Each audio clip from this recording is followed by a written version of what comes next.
તો જૂનાગઢના માળિયાહાટીના હાલ ધીમે ધીમે વિકાસ તરફ મંડાણ કરી રહ્યો છે, ત્યારે વેરાવળ ટુ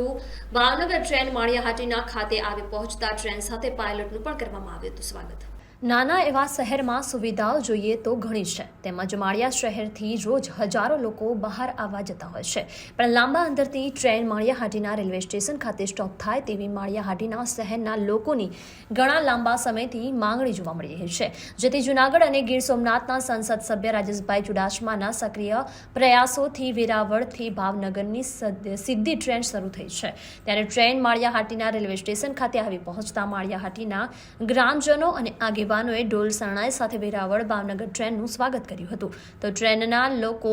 પાયલોટ સહિત ટ્રેનને પણ હાર તોરા પહેરાવ્યા હતા અને ત્યારે હવે વેરાવળથી ભાવનગર ડાયરેક્ટ ટ્રેન શરૂ થતાં હીરા ઉદ્યોગ સાથે અને માછીમારી વ્યવસાય સાથે સંકળાયેલા લોકો તેમજ ભાવનગર જતા અન્ય વેપારીઓ હવે ભાવનગરની યાત્રા સરળથી બની રહેશે, ત્યારે હવે લોકો માટે આ ખુશીના સમાચારો બનવા પામ્યા છે।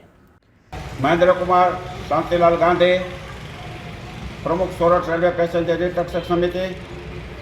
ઘણા લાંબા સમયથી આ વિસ્તારના પ્રજાજનોની એક માંગ હતી કે ભાવનગર વર્ષો પહેલાં જે ટ્રેન હતી એ રીતે વેરાવળથી ભાવનગર જવા માટે ટ્રેન મળવી જોઈએ, અને જે માટે સાંસદ શ્રી રાજેશભાઈ ચુડાસમાના સઘન પ્રયાસો, લોકોની માગણીને લાગણીને ધ્યાનમાં રાખીને રેલવે વિભાગ દ્વારા આજથી વેરાવળ ભાવનગર જે શરૂ કરી છે,